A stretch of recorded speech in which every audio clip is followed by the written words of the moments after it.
If you've been to the movie theater lately, or more realistically, watched new releases on things like Disney Plus or Netflix, then you've probably noticed the abundance of movies without Chuck E. Cheese or blatant Chuck E. Cheese elements in them. Like, you know, the animatronics, the ball crawl, the arcade/casino. Well, if you've been in the Chuck E. Cheese community for the past, say, 15 years, then you've probably noticed a couple times when you're watching a movie, you see the Chuckster or one of his friends. Well, today, I'm going to be talking about the many movie appearances of Chuck E. Cheese. Also, the chapters should be in the description of this video if you want to skip sections or only want to see me talk about Alvin and the Chipmunks 4 Road Trip. Now, this is a pretty long one, so you might want to get some popcorn and a drink so we can start. So without further ado, let's start!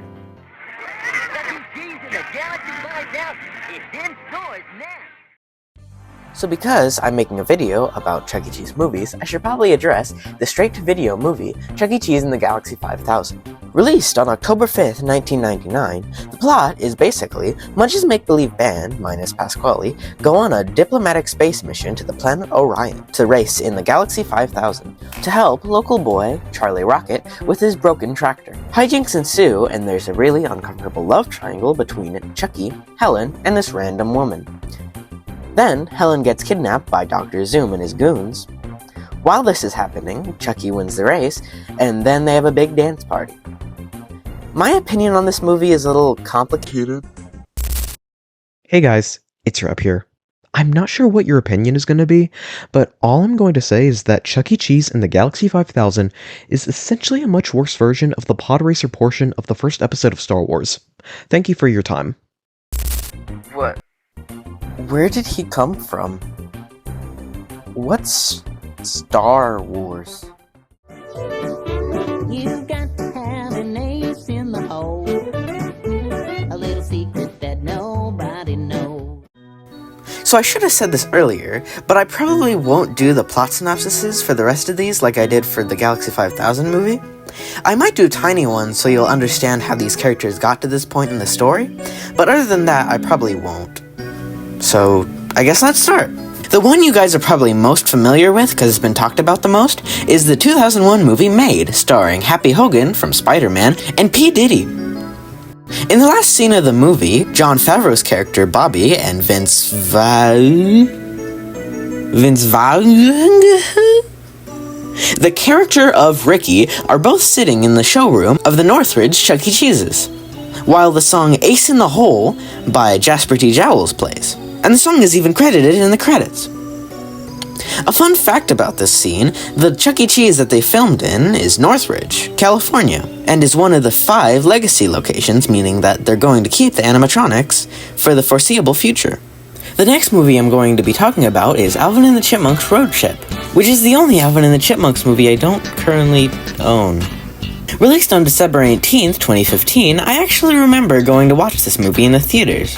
They weirdly had a chipwrecked Theodore statue, and I found a eBay listing of it, and oh no!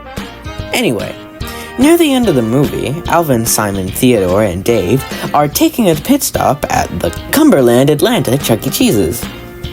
Nothing of consequence really happens, other than Alvin Seville winning an Alvin in the Chipmunks plushie, which is kind of weird. The only reason Chuck E. Cheese the building is in this movie is because the people animating the Chipmunks for this movie, Real FX, were also animating Rockstar Chuck, a familiar rodent. There was also an Alvin and the Chipmunks Chuck E. Cheese commercial that came out at this time, but I'm not talking about Chuck E. Cheese commercials today.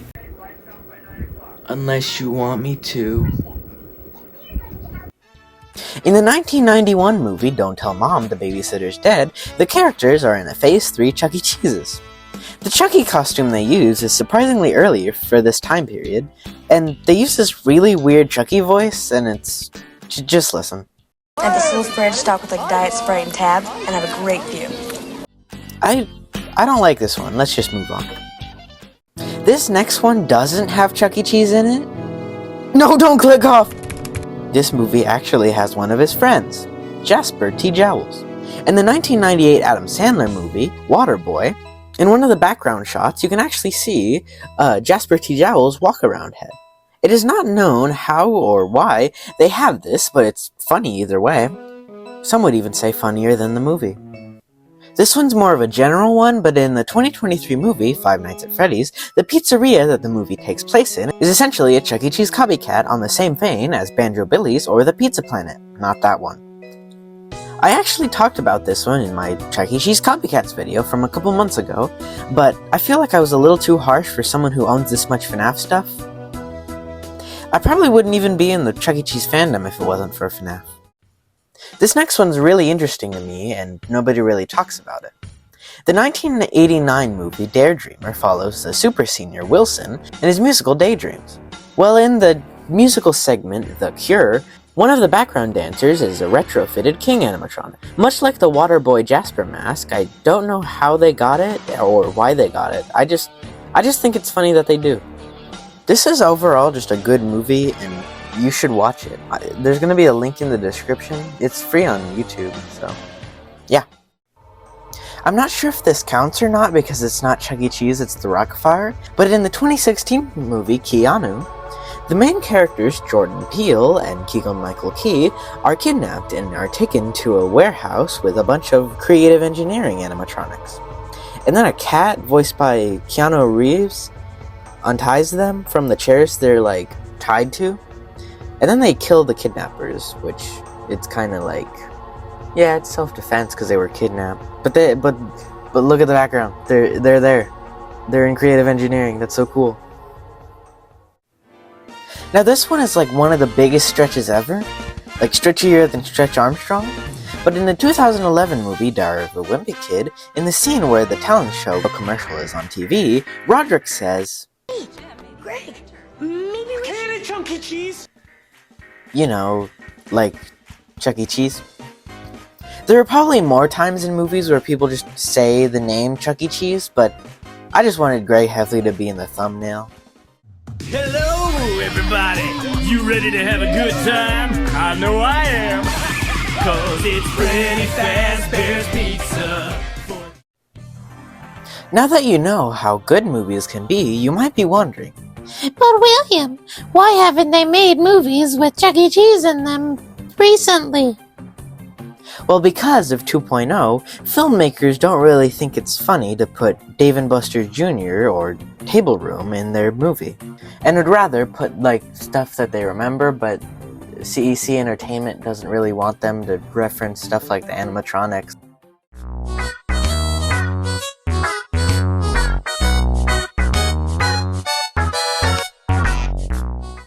In conclusion, Chuck E. Cheese has been in a plethora of movies over the 48 or so years, and most of them are pretty good. If you've made it to this part in the video, please consider subscribing. I'm scarily close to 1,000 subscribers, and when I hit 1,000 subscribers, I'm gonna release my room tour, so if you want to see that, yeah. Special thanks to It's a Rob for making a cameo in this video and putting up with me. As always, I don't currently know what time it is when you're watching this, so have a good evening, a good night, a good morning. Just have a good time.